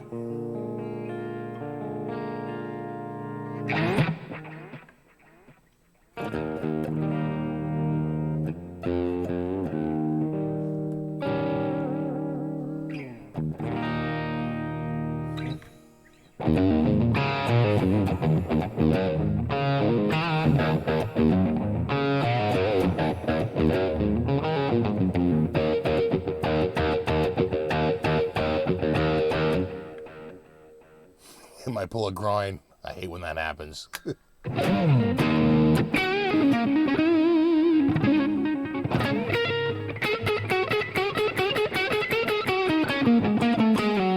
How are the new VAPs? Pretty good. Like I said earlier, a bit ornate. I mean, clearly really nice. And I believe they're all completely sold out. So, yeah, I don't think you can even get one.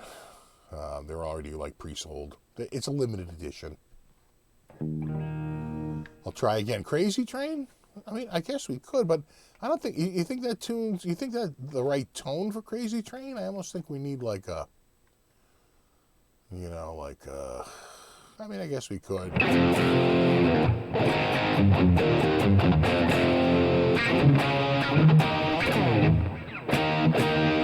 Sounds all right.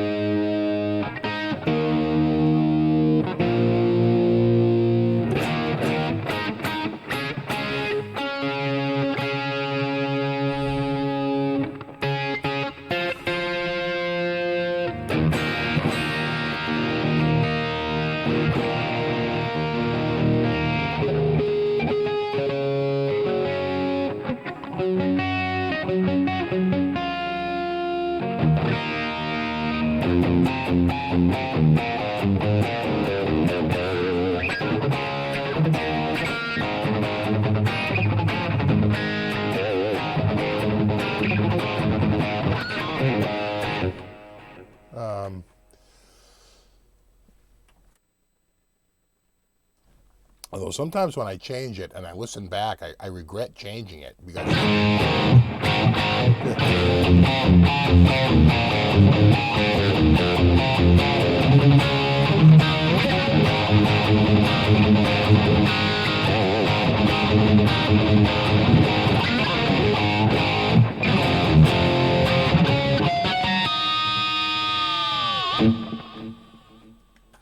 see, that sounds more like Crazy Train to me.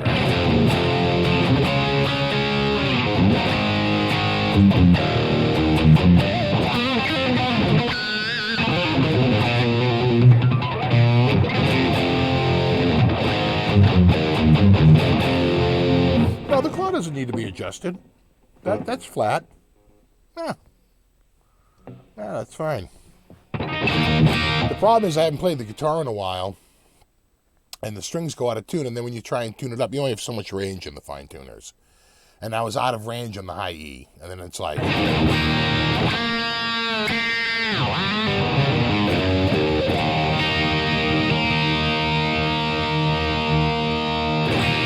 Man, terrible news about Ozzy, absolutely.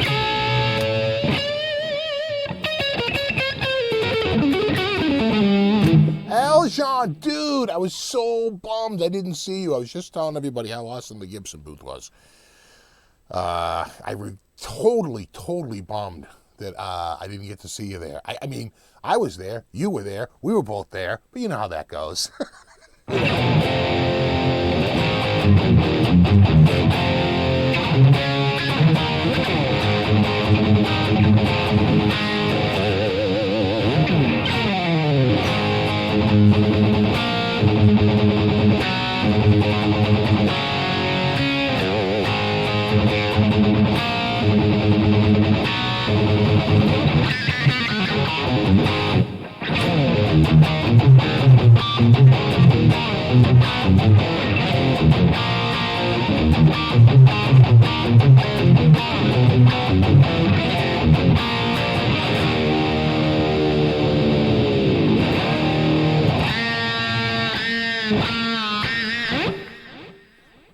What else do I know?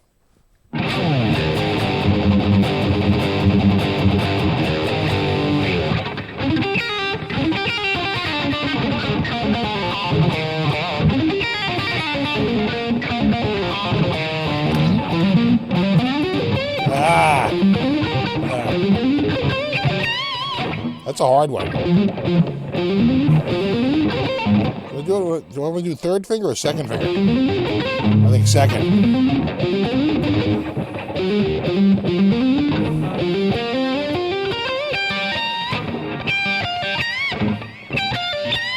Right?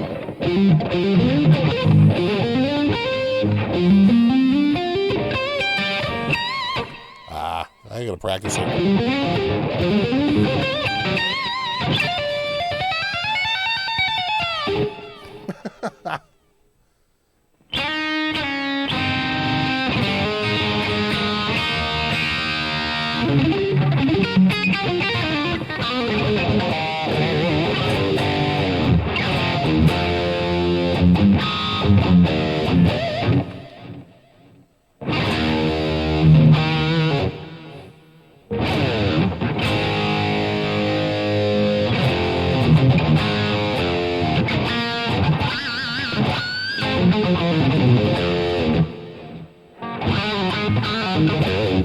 Go back there in your collection and grab a Les Paul and see the difference in Crazy Train.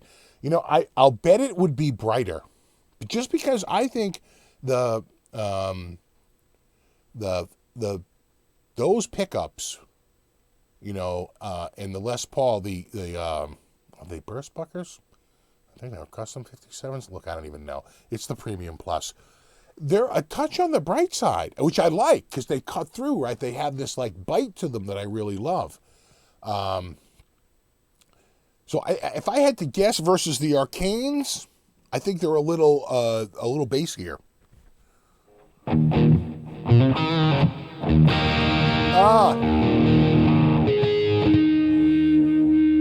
See you, Bill. Thanks for hanging out.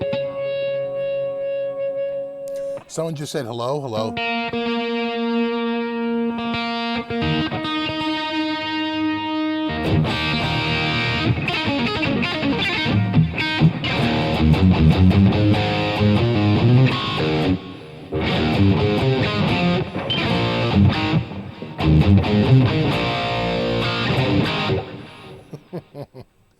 Any news on how your band is coming along?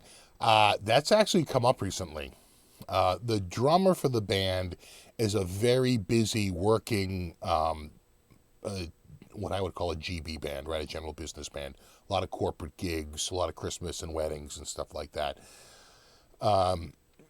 And they're like literally rated by Boston Magazine as like the best GB band in the city, right? He literally top of his game. But because of that, they have a lot of gigs. They book a lot of freaking gigs. And so February is his least booked month, like every year. No one does anything in February. Even January is a little light, but February in particular is like pretty empty. So I think next month he's coming over. We're building the drum kit. We're setting up the mics. We're setting up everything. And we're hoping that it'll just go from there.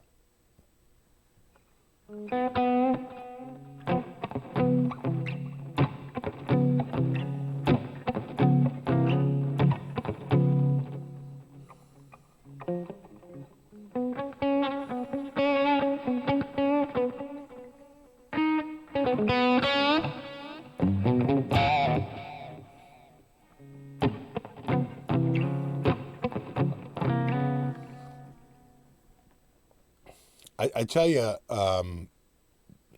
one of the things that was really sick about the Kramer booth, well, just pretty much the whole Gibson booth, all right, was like, I'm going to declare it right now like the best booth at NAMM. It really was amazing. Massive stage. You could check out the guitar. It wasn't just for the show. You could actually pick up the guitar and check it out. They had headphones set up. You saw the pictures earlier when I did the slideshow, right? It was an amazing booth.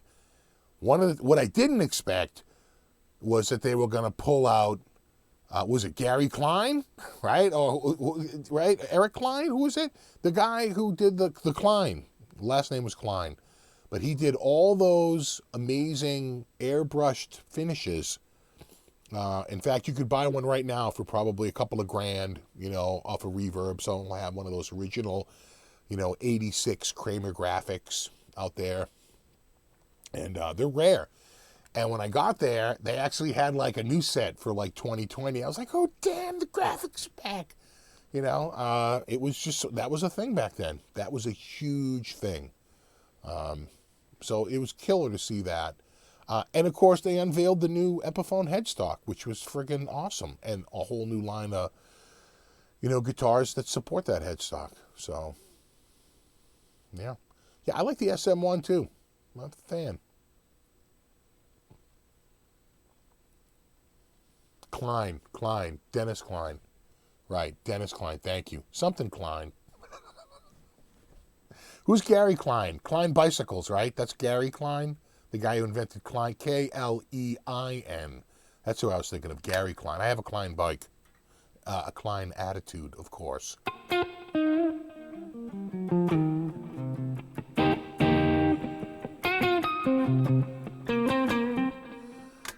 What genre is the band going to play? It's going to be probably like a little rock blues fusion with just a smidge of country.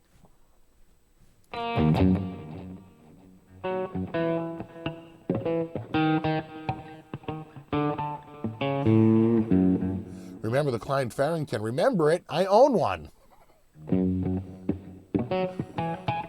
Hit him with the Klein, exactly. Yeah, I have I have the rare one. I have the Explorer shaped one. So, those were exceedingly rare, and it's a natural, which again is exceedingly rare. Most of them were painted.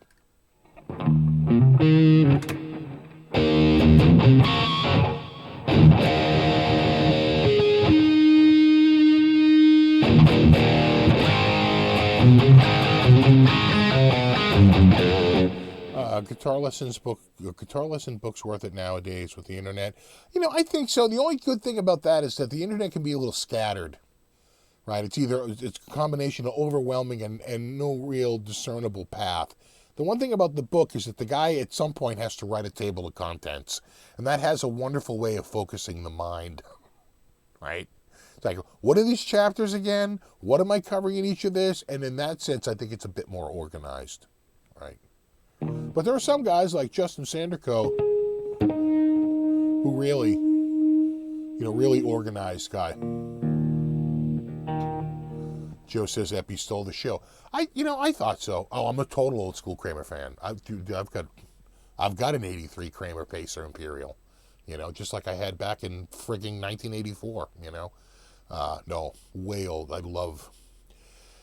It was an era, right? It was a time. I mean, between like 84 or 85, up until about 88 or 89, Kramer ate everyone's lunch. No one could even compete. In 85, you couldn't even get an American-made Fender. They were all made in Japan. 86, they start to do the transition. By 87, the American Standard comes out. But in 87, no one cares about that, right? It's sort of it's hard for Fender, to do anything. The Les Paul was sort of dead because it was sort of a 70s guitar. No one really wanted that between, say, like 1981, 1982, and like 1985 or 86. It was really Slash came out and made it cool again. All of a sudden someone, look at this guy with the big hat playing the retro Les Paul, but he really revived the shape and really brought it back in a major, major way. Back then, everyone wanted Super Strats. They wanted Strats with friggin' two humbuckers on it and a Floyd Rose. And pretty much, Kramer had the market locked up, right? If you wanted that combo, you kind of had to go to Kramer. You could go to Charvel, but you weren't going to get the trim. And the nut wasn't going to be the lock wasn't going to be at the nut. It was always going to be behind it. The Floyd Rose patents just finally, I think, expired a few years ago. So now I don't think this says, it doesn't. Where up here it says, like, fine tuning system. It probably at one time said, licensed by Floyd Rose. But officially, I think his license has run out. Yeah, and because of Eddie, right? Eddie was so huge. It was so influential. Yeah, Randy, well, that was just, I felt like the Les Paul died with Randy. I really did. That was April of 82. Right? Am I wrong on that? April of 1982 is when Randy died? So I really felt like he was like the last guy who was really pushing Les Paul and making it popular, because here's a guy who's an amazing player, popular guy, popular guitar player coming out, and he's playing a Les Paul. After he passed away, there wasn't a lot of Les Paul players. It was all super, right? Vi's playing a Charvel. Everyone's playing a Charvel or a Jackson or a Kramer, right? Eddie's playing a Kramer. It pretty much went along. And then in 87, really, Kramer started to lose business because Ibanez came out with their whole new line, and Slash started playing with a huge mega, band. They were really, really big in 87, really 88 and 89, and Slash was playing a friggin' Les Paul and just absolutely revived, that shape as being cool again. It's so fashion-driven. It's really crazy. 1982 definitely. Was it, was someone saying March? I felt it like it was April.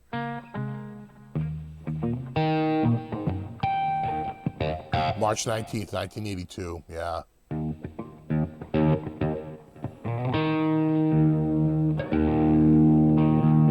The Green Meanie guitar, I want to say was Charvel. I'm like 99% sure Green Meanie was a Charvel.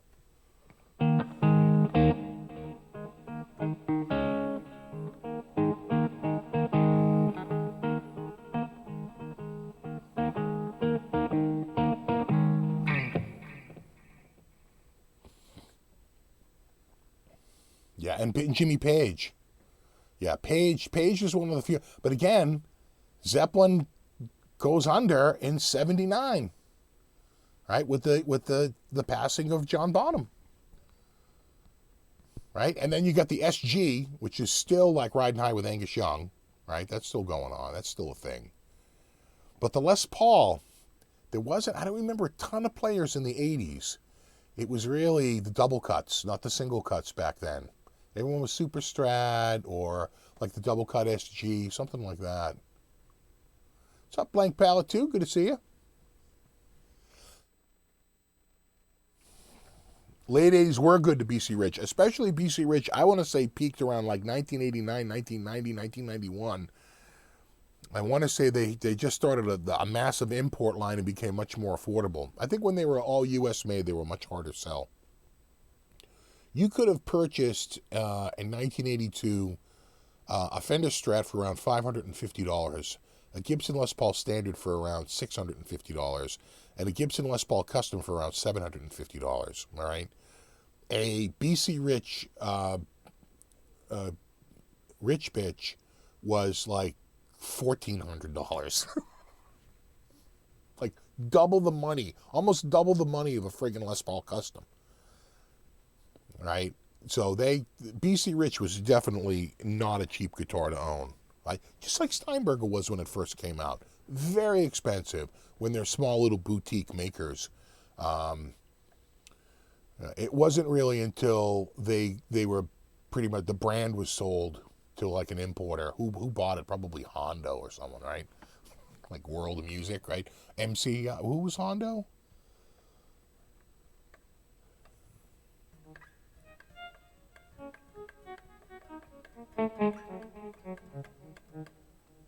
Yeah, yeah. And the funny thing is you're like, no, that's not right. That's not right. I literally have a flyer from 1982 from a music store with those prices in it. It's like you could have bought that month if you were willing to go and see them. You could have gone there.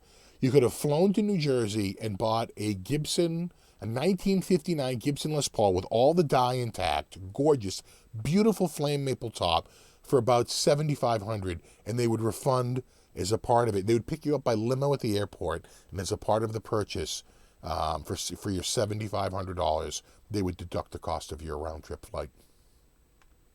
I mean, how do you go wrong? All right, flame cam.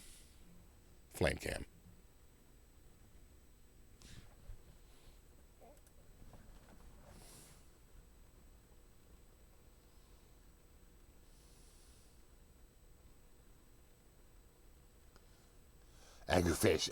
It's 2020. Rich B now.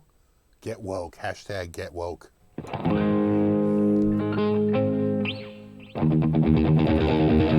Yeah.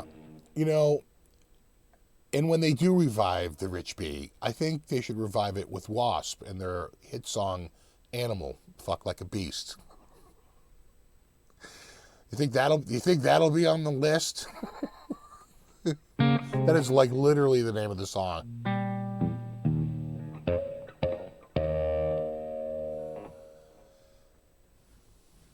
Oh, back of the neck, please. Like that.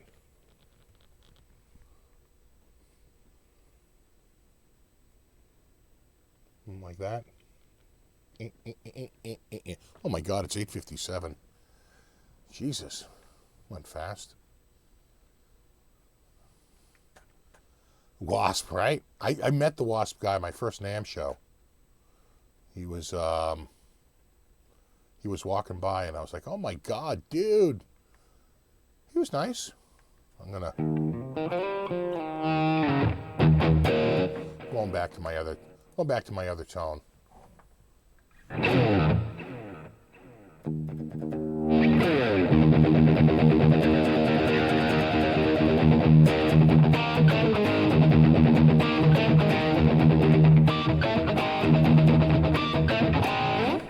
Steve, you getting any of the new BC Rich guitars? No, I didn't even talk to BC Rich. I don't remember them having a booth. I think they only had a meeting room, and I don't really know the guy there, and they're probably not happy with my video. My PC bitch video. Is BC Rich become a PC bitch? What?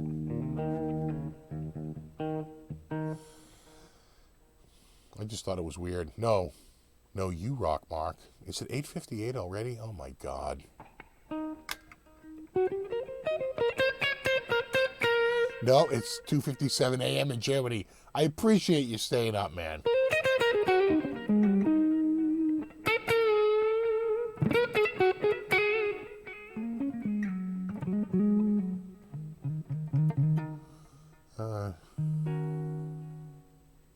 Going a little fast. Why the Band-Aids? I'll tell you, I had a couple of warts, and I am attacking them, and it's not a good look. It's not a good look. Started with freezing them, then I added a whole bunch of salicylic acid, and it's working. It's working. I mean, I'm practically down to bone, but it's going to take a little while, and they don't look good when they're being attacked. So I had one here, and it's like I didn't even care about it, but it got so dry it cracked. It started hurting when I played guitar. And so I said, all right, it's time to go. And I've already burned like 90% of it off, but it's going to take a few weeks. They always just seem to come back. What was your favorite product or event at NAMM? I tell you, I thought this little Spark amp was cool. my favorite event, I have to say, was Phil X at the Gibson booth. The guy just freaking slayed the room. Watch the repeat because I played a little bit of his performance when they did Stranglehold. I thought it came out great. And then, what else? I really like, I said it earlier, I really like the Keen Machine by Vola. I really like the new MVP 66 by Morgan Amps. That was, you know, I never really got the whole super clean amp with a ton of tone and you just put a pedal board in front of it until he was like, oh, check out this amp. But it's like a really clean amp with a ton of headroom. But he had a pedal board there. He started turning on a couple of pedals. Oh my God, it sounded so good. So I'm always a fan. I didn't get sick. I made it. I made it through. But I thought Phil X's performance was just like the best performance of the week. Just sick. He just slayed the room. And we thought it was at 4. So we showed up at 4, of course. And there was another band playing. And, you know, it's always a packed house because it's NAMM, right in the room. But we were able to make our way, like, right up to the front. And then that band ended. And then it started to fill in a little bit more as they got closer to 5 o'clock. But we were way up front. That's why the footage of that is so good. Because I'm, like, right up front. When that got out and we walked out, oh, my God, it was packed. Like, that was a full house. That right outside of the Gibson booth. I mean, it felt like there was 1,000 people out there. It was packed. And, you know, that's always good. And I'm back. Yeah, right. Yeah. What are you doing?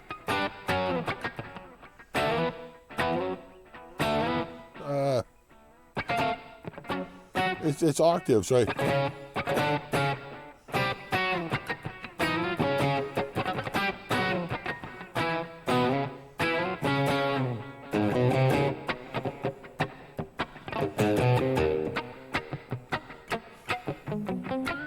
And he does them really fast, right? He's like, I